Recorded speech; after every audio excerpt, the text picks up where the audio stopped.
Please tell me more about why it tastes flat. I I can't describe it. It's just that one flavor. It is just the lemon LaCroix brand lemon flavor, not limoncello, just lemon. It tastes like flat lemon water, which makes no sense. I understand it makes no sense because it's carbonated and there are bubbles, but it just tastes flat. I don't like it. Yeah, we drink the off-brand stuff because A, we're cheap, but B, we don't mind the flavor. So, I yeah. will say that Trader Joe's has a cherry vanilla, that black cherry vanilla, that is my favorite. And it was seasonal. I think they have it like ongoing now, but it was seasonal at one point. And I literally, every time I would go to Trader Joe's, would buy a case and then I would hide it under my bed.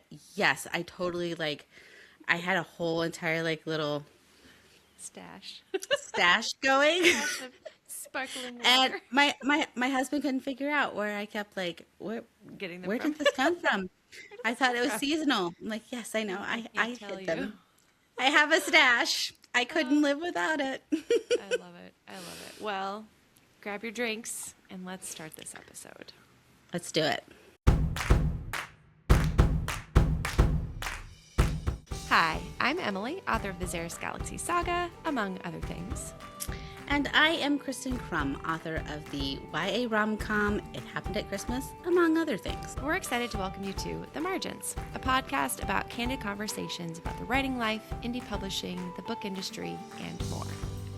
And today's candid conversation topic is doing to done, working towards being a full-time author. Yes. So this came to me, I don't know, a couple of weeks ago or a week ago, whenever it was, when I texted you, because I think that this is something, I mean, we talked about why we write. And we've also talked about, can you make a living as a full-time author and those type of things. But I think it's really important because you and I have had these conversations about, okay, we're not there yet, but we'd like to be. So what are we doing to get us there? And that's what I'd like to talk about today. Yes, I love it. I love this conversation. Just every time I have a conversation like this, it always encourages me and gives me more ideas. And it just encourages me to keep going and to keep my eye on the prize. So I came up with 5 different things that we are currently doing. And now it's not limited to these things, but I was trying to kind of condense them for the podcast, that hopefully maybe you can hear them and then adapt them if they are useful to you, to your own kind of working towards your goals, if you want to also be a full-time author like we do. Yes. So the first one is, and I'm just going to say this for those who are watching the YouTube version. If so, please subscribe. We'd love to see you there. My microphone keeps falling down and I don't know what's going on. There's nothing to tighten at this point, at least not without a screwdriver. So I guess that's going to be something fun. Maybe that's going to send you guys over to the YouTube so you can see pages and you can see my microphone. If nothing else, you have to go over to YouTube because Pages is making herself known. She's not talking yet, but that is coming. Probably, maybe. Yes. I don't know. So anyways, back to the topic. Yes. So the first thing that we're doing is we are starting our own writer's logs. We're doing this on our Substack, which Kristen can talk more about. But if you haven't subscribed, make sure you head over there and do that. We're at The Margins Writing. But yeah, this was actually Kristen's brainchild, and then I jumped on it. And we're doing it for 2 reasons. First, we want to keep track of what we're writing. And then also, we want to be held accountable. At least that's kind of why I'm doing it, because it does feel nice having something to go and update daily to kind of be like, where am I at? What am I doing to move the needle? So yeah, tell us about what inspired you to do this, Kristen. So I will say it's not an original idea. I actually I couldn't even tell you who was doing this. It's been a year or 2 since I've seen an update. But I'm a spreadsheet girl and I love spreadsheets, but for the life of me, I cannot keep this is how many words I wrote and this is my sprint. This is how many sprints. I can't keep track of that data. I don't know why. My brain is just I'm not going to fill that out. So I have a notebook, and I like literally just started writing an analog log, basically, of like, okay, this is Monday. This is how many words I wrote. This is what I did. Because not writing isn't always words on the page, right? I mean, sometimes it looks like scheduling out social media for an entire quarter. Sometimes it looks like working on your newsletter. Sometimes it looks like all these other little bits and pieces that put together this author career, right? And so that was part of my thought process behind the log, was to like track what I'm doing in a way that worked for me. And then on the other side of that coin, I always want to bring my readers behind the curtain to show them like, this is the writer's life. This is what I'm doing. This is what you can expect from me. And so that was kind of my process behind putting it up on our Substack and sharing it. Something that Go Sorry, ahead. I was going to say it also has like, it kind of has two sides to it, because on one side you have like readers can follow along and be like, oh, she's this far into this project. I'm really excited about this project. But on the flip side, which I love that you're doing this too, and I'm trying to do it in mine as well, is that it helps other writers to kind of see, oh, Emily set out to do this thing and this is what it looks like versus like, Well, I mean, and I get a lot of like, oh my gosh, you always have so much on your plate and you're always doing, like, how do you do everything? And I kind of like, this is kind of a way to be like, hey guys, like, yes, I set out to do a lot of things, and I might say, these are my goals, but I don't always complete them. Or sometimes it takes me way longer to complete that goal than what you think. Cause sometimes I know that I am guilty of this too, but like I'll see a writer who will like start sharing about the process on social media, and then like the next week it's like the book is out, and it's not. I mean, it like they've been sharing about it for what, weeks, months, sometimes years, but sometimes like that timeline just doesn't compute with our brain. It's like we see it and then boom, it's there, and then oh my gosh, she just got like 9 books out in 1 year, and how did she do that? And so this kind of is a little bit like behind the scenes process for that. But something more so that I didn't expect from the writer's log that has really helped, even in like the past, I think this is my 4th week doing it, but I realized that there were some habits that were happening, and think like consistently I set out to write Monday through Friday, but Monday and Wednesday, I was hardly getting anything done. And what that was doing to my brain is on Monday when because, I have my Scrivener doc set up for, this is my deadline. This is how many words you have to write Monday through Friday in order to make your deadline of this date. And so I have, that's like 1,200 something. I don't know. Anyway, so it has that number in my head. So when Monday comes along, and Monday tends to be a super heavy client work day job day. And then it's my husband's day off. So he's also home. And so combined with all of these things, it was like, when do I sit down and get these words written? And I was forcing myself at the end of the night to do it. But by then, like, my brain is so drained that it's like, I got 100 words in, and I beat myself up. I don't get anything done the rest of the week. So seeing this pattern consistently week after week, I'm like, okay, this week is going to be different. This week, I'm only going to write 500 words on Monday and Wednesday because that's what I can do. So those 2 days, I only do 500 words. The other days, I write more than what is allotted for, to make my deadline. yeah. Yes. And I have found that I'm actually writing more than the 500 on Mondays and Wednesdays. I'm actually writing more than what I'm supposed to do on Tuesdays and Thursdays and Fridays. And so somehow it like clicked in my brain that, oh, hey, it's working. You're not failing because you're only writing 500 words on Monday, because that's all that you're required to do this week. This day is 500 words, but well, I could sit here a little bit longer and stretch it out a little bit longer, get a few more words in. So anyway, so that's another way that the log has helped me, is to see these patterns that maybe you kind of know that they're happening in the back of your head, but then when you have them written down, it's like, oh, I am consistently not having time to write. Like I have the best intentions, but I'm not getting stuff done. And then something else I notice is that Thursdays, typically my writing days, in the past, I leave and go sit at a coffee shop and just like get everything done. And I haven't been doing that lately. I've been staying home, but what I've been finding is that I let myself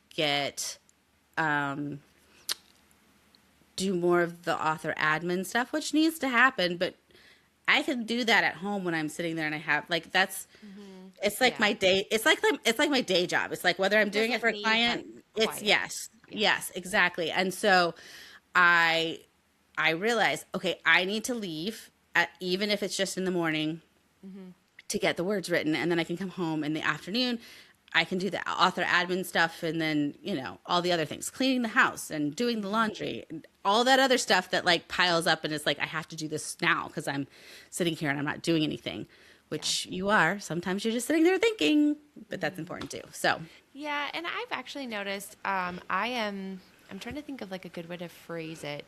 I'm the kind of writer who prefers longer sessions, I guess. And so to me, I'm like, yeah, I want to tackle a big chunk of words each day. And so to me, having a goal of like 500 words would feel, I mean, initially you think, that's nothing, right? But it's really not. It's still like you're still 500 words further. And like you said, I always find once I start in, even if I'm like, I'm just going to do 15 minutes, I always tend to write past that anyways. And so kind of adding in, instead of like waiting for that beautiful, free chunk of time, which I don't tend to have anymore these days, sitting down and saying, okay, it's the last thing I'm doing tonight. And all I got is 15 minutes, but at least I got in like 700 words or something that I added to this book. That's been really helpful. one thing that I love about writing sprints, this is kind of going off track, but we do have a Discord channel that we run these. If we're not there, like you can totally run them yourself if it's something that would be helpful to you. But something I'm finding really fun is that when I first started my 15-minute sprints, it was like, okay, I can get like 250 words in. And now my 15-minute sprints, I can get between like 400 and 500. And then, I'm also seeing like Emilie, who has been doing 15-minute sprints for a while, who consistently gets anywhere from 600 to 815 minutes. And so it's like, it's just the practice of putting it in and seeing that number tick up. And that's really fun.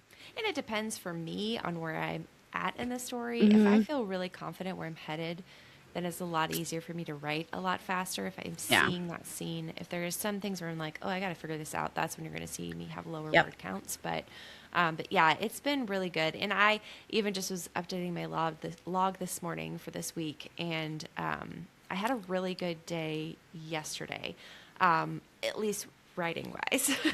And it's interesting because I know myself and I know that I write best in the mornings, but I tend to like procrastinate.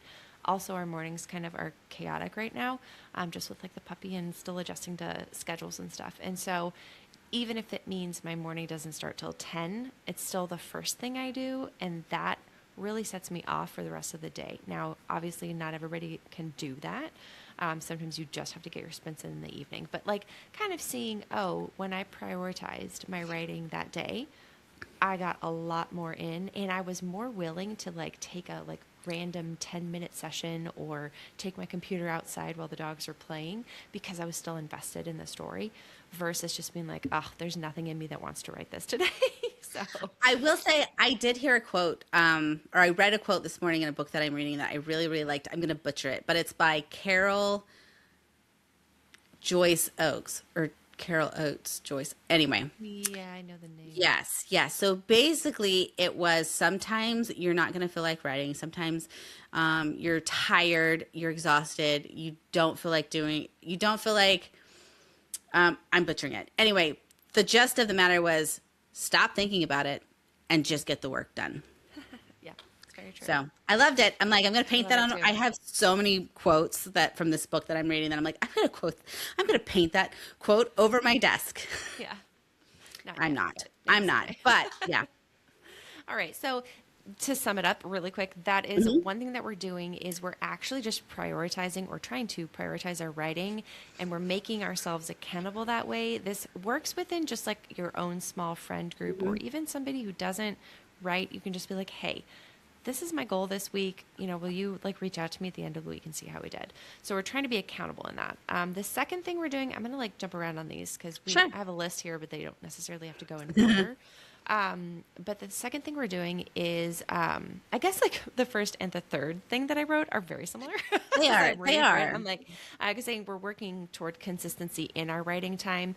And then that kind of like leads us into, we're pushing to write more so that we can get more books out.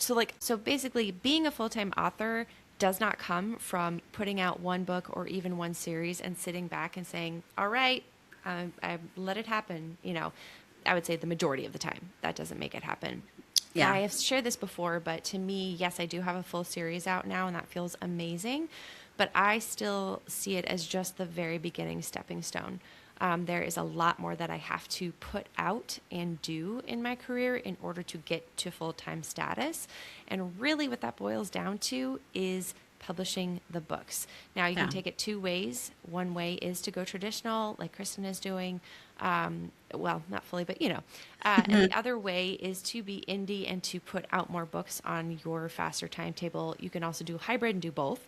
But being in that situation, really, it's not necessary. Now, this is assuming a few things. This is assuming that you are solid in your craft, that you're putting out good books, that you understand how to hire a good cover designer and good editors, and you can do a little bit of marketing for yourself. So putting those things aside, the best thing you can do for your career is not necessarily to go to another conference or take another class or whatever that might be. It's actually to pivot and put all of that time into writing your next book and making it really excellent and then getting that out there and then working on the next book. Now, obviously, I'm not saying just forsake all marketing and, only do what, putting out that book requires, but I think, and Kristen can prove me wrong if she wants, but I think that is going to move the needle for you much more than if you were to maybe split your time 50-50 between marketing on TikTok and,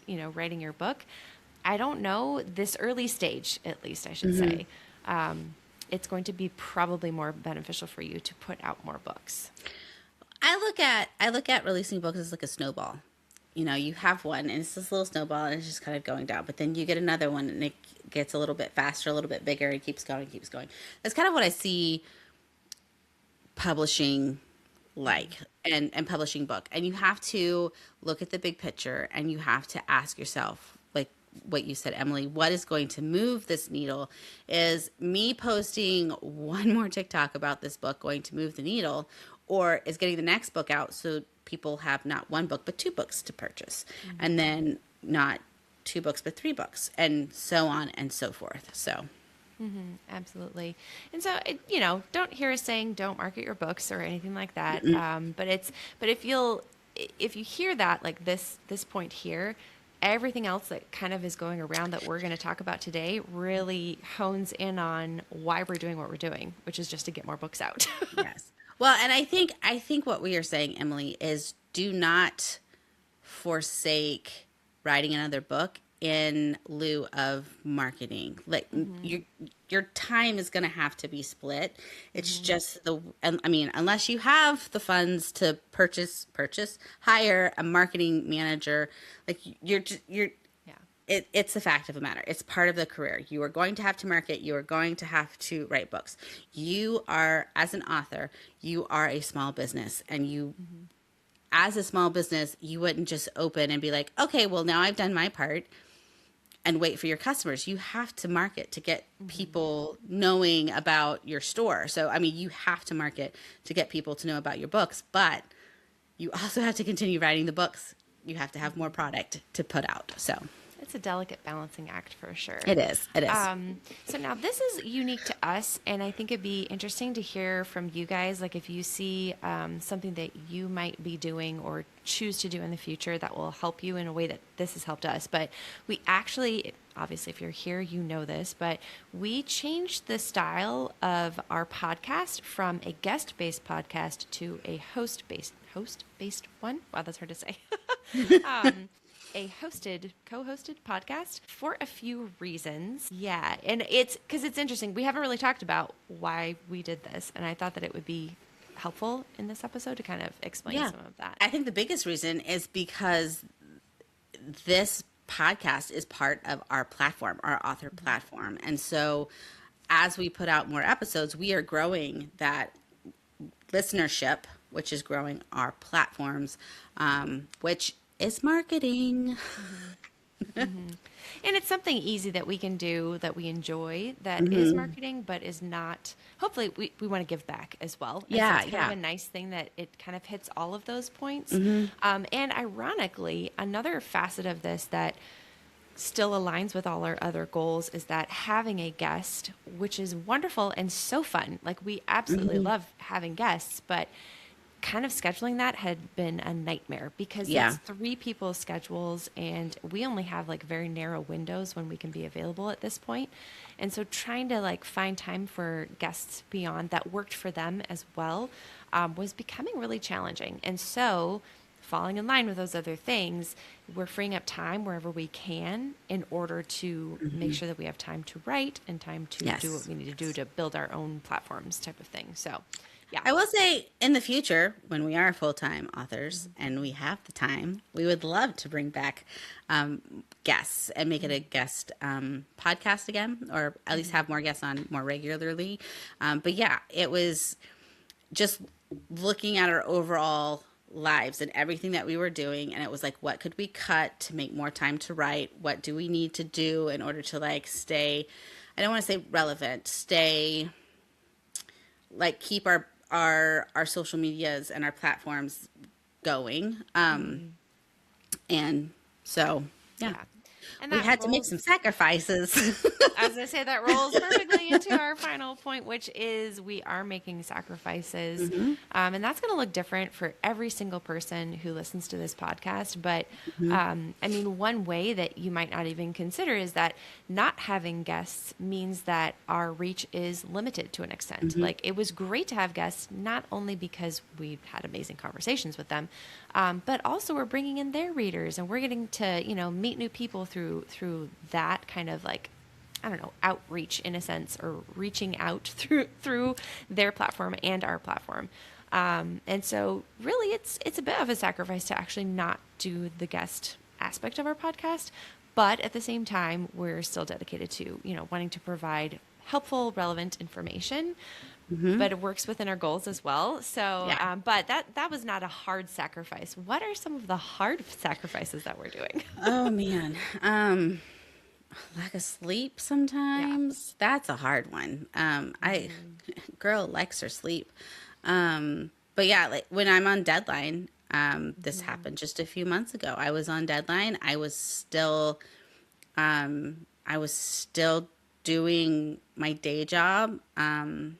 I have amazing clients and a lot of them told me, just take off. Like that's what you need to focus on.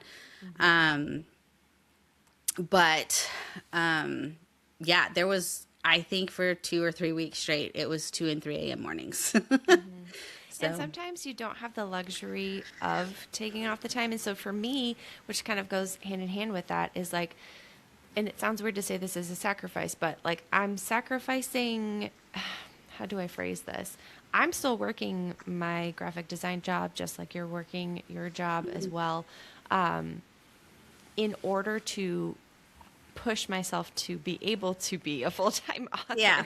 It sounds kind of like backwards, but it's like, at this point it helps out my family for me to have a job as well. And while I'm not at the point where my authoring can support us like that, it is a bit of a sacrifice because you're shaving off time, right? You're like, everything has a cost. And so working my job, taking care of our sweet puppy, that takes time. Making dinner takes time, like all the things that are in life that we do. we have to like figure out, okay, what does that look like then?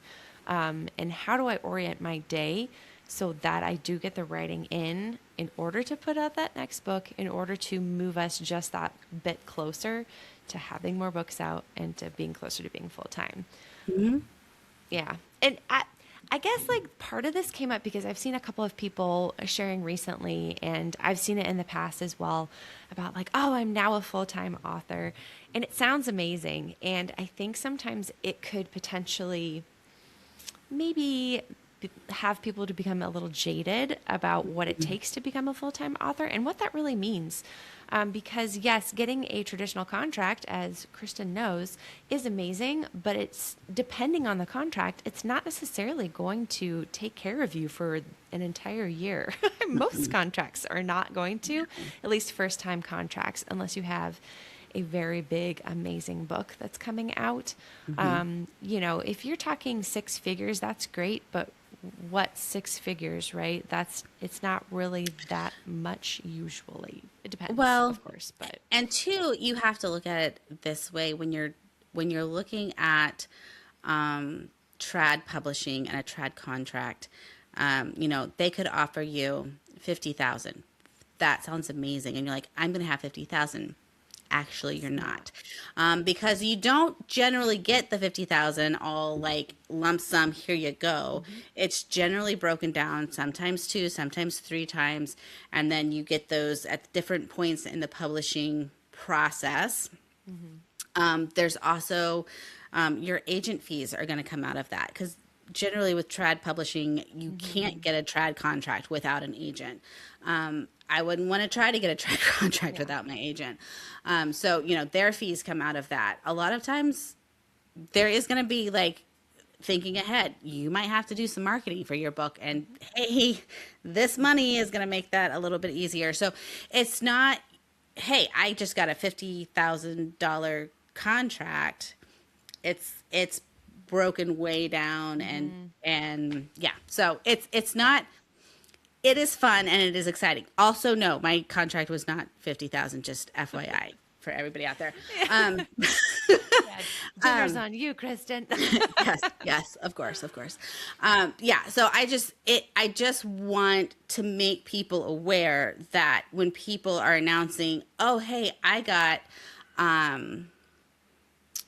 here's an example. Even Victoria Schwab came out a couple of years ago and she's like, I just signed $1 million book contract. That is amazing. But that was $1 million book contract for numerous books. Yeah, multiple. It wasn't just one book, which meant she didn't get the $1 million all up front. It was probably broken way down of like, okay, well, you get like a fifth of it when you turn in this draft, and then you get another fifth of it when this book releases. And so, I mean, we're talking about $1 million over the course of a time period, not just like one book, 1 year, everything. We're de-romancing authorship at this point, which I'm okay with. And we actually don't have a listener question or a pub tip specifically for this episode, but I'm going to throw something at Christen that she's not expecting. I do have a pub tip. Oh, you have a pub tip. Okay, a pub tip, and then we can move into my pub tip is to start a writer's log. If it's analog, if it's in a notebook, if you have a spreadsheet, if you want to do it blog style, if you want to make a fancy Instagram graphic and share it there, you don't have to share it publicly. You can literally, it can stay in your notebook. I have a notebook that I jot everything down and then I make it pretty and put it on Substack. But yes, so start tracking your writing, what you're doing, because sometimes we get frustrated, like I said, of like, I did absolutely nothing today. And it was like, wait, actually, I got my newsletter out and I planned all the social media and I planned the next book and I actually did plot for this amount of time. And so anyway, I think a writer's log would be beneficial to everybody. I agree. I actually do mine digitally, which is kind of funny because normally I would be very much an analog person, but I have a whole spreadsheet system that I've thrown together, and so I go each night and kind of update, or like the next morning and be like, oh, how many words did I write yesterday, and I put it down in there, so it's helpful for me to see. But yeah, so the final thing that I want to throw at, it does go hand in hand with what we're talking about, is just like the shifting landscape of publishing. and it's, I don't want to talk about it in a way that's scary, but I do think it would be an interesting little small short conversation, because as an example of what Kristen's saying, like, that $50,000 advance sounds really good, but is much, much less and really is not a living wage. Mm-hmm. And let me clarify too what I said earlier. I do believe that your next best thing is putting the next book out. Mm-hmm. But I'm not necessarily saying put out 9 books a year or whatever. I think that you have to do it in a way that's healthy for you. I don't, because we were in a stage previously in publishing where rapid releasing was such a hot thing. I think that readers started to kind of expect that, and writers started to get a little burned out. Now, if you're talking about being a full-time author, you might try to push those bounds a little bit if you're have the ability because you're indie. You might want to put out a few extra books if you can, but recognize that that comes with its own costs, right? That's more cover editing, or cover designing, that's more editing. So, anyways. My recommendation for that is do what is sustainable for you. If 9 books is sustainable for you for the long term and you will not burn out, by all means, do 9 books a year. But if you're like, I can get out 1 book and not want to just burn everything down, stick with 1 book. Just be consistent, because whatever you start putting out is what your readers is going to expect. And if you put out 9 books for 3 years and then you're burnt out and you're done, your readers unfortunately are going to forget about you, and they're going to go on to the next thing, because, oh, well, she's not putting out 9 books a year. She, must be finished writing. So just stay consistent for what is sustainable for you. And that doesn't mean that you could have years that kind of ebb and flow. You might have a year that you have 3 or 4 books come out, and the next year you only have 2. And I'm not saying that's a bad thing. I'm not saying like everybody's going to forget you. Just be upfront with your readers and be like, oh, well, I have a potential to have a lot of books come out this year. But next year it won't be that way. Next year I'll have probably 1 book come out, and that's it. So ebb and flows. Yeah. But anyways, I just wanted to chat just a smidgen about kind of what we see coming up in the publishing industry, because not to say anything against Kristen's trad contract, I think that's fantastic. But I do think I see a trend of traditional houses paring down very strategically on what they are releasing, what they're acquiring, and they're kind of what their revenue is looking like too. And I don't have hard numbers for anybody at this point. I just listen to other podcasts and, kind of try to keep my finger on the pulse of the industry. And this is where indies are coming in. And we've seen a lot of it, right? A lot of indies are publishing, getting a lot of good traction. And then what happens? A traditional house comes in and they're like, hey, we'd like to republish that. Do you know why that happens? It's because of social proof. You are proving that your audience will purchase books, and that's what house is like. So, and essentially you become a sure thing because, oh, hey, she has 90,000 followers and all 90,000 followers are purchasing her book. Yeah, we want to publish her because she's going to sell 90,000 books. She's going to push that many books through. So, and this is very, very different from when I first tried to enter the publishing space, because they always said that you had to have, X number of followers, and that the number was always moving, of course, because at that point, social media was big, but not like it is today. And a lot of that then stemmed from, don't go out there and indie publish a book because you're going to shoot yourself in the foot, if you don't do it right, or if you don't maybe catch that fire. But anymore, even books that I would look at from a purely numbers standpoint of Amazon ratings, where they're at, reviews, things like that, even books that are not hugely, to me, hugely successful are still getting picked up by traditional houses because of that proof. And so I'm not here to say go out there and just indie pub your book, because you want to make sure that it's a good book. Do indie pub your book if you can do it well. Yes, exactly. that is still the standard. That's still the, don't just put it out there to put it out there because it's the next big thing. It has to be done well. Absolutely. And so, kind of, it's just, it opens up some doors, especially for writers who, like me, where I had a book that I was really jazzed about and hopeful, but yet also knew that like Suspended in the Stars is in a very unique category of science fantasy, which is just like hard to put on a shelf. And so, yeah, we sent it out to everybody, like publisher wise, and got rejected, but it was very easy for me to turn around and just be like, okay, well, I'm going to do something with it myself. And I think that as an author, it's very, dare I use the word, empowering to be able to do that. But there's also a line that you want to walk, right? That we want to put out a good book. So don't let yourself be tricked into thinking my book is absolutely perfect and these publishers just can't see it.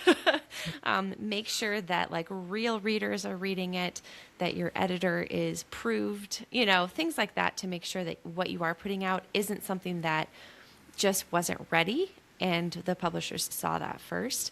But then also something I've been thinking about recently too is, and we've talked about this with things that we're doing behind the scenes, so we can't really share those things yet, but drawing people to your newsletter early on, before you have a book, before you have a product to sell them, providing them with whether that be a short story or a novella or something that you've worked on that entices them, gains you readership before you even have a book, is really, really smart.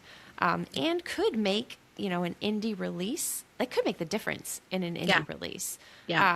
Because you have a readership who's ready for your work. So, don't go out there and spend a ton of money on those like reader magnets or whatever, but put your work in and see what you can do before you have a book out, right? Yeah. Yeah. The time to start building your platform is now. It's not after the book is coming out.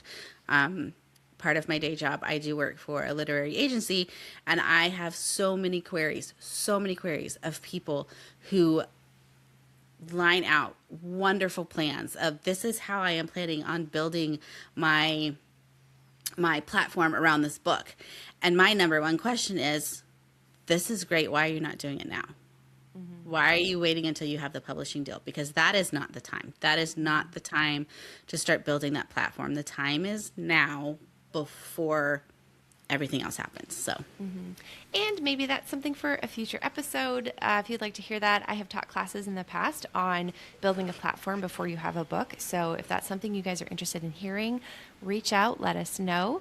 You can find us on Instagram at The Margins Writing. Go ahead and feel free to DM us there. We love getting chats with people. Find us on Substack. Subscribe to us on YouTube and ring the bell so you'll be notified when we post another video. And then listen to us wherever you get your podcasts. And if you would you leave a review and a rating? We would just be over the moon for that. Yes, we would. So until next week, happy writing, logging. We'll see you guys next week. Bye.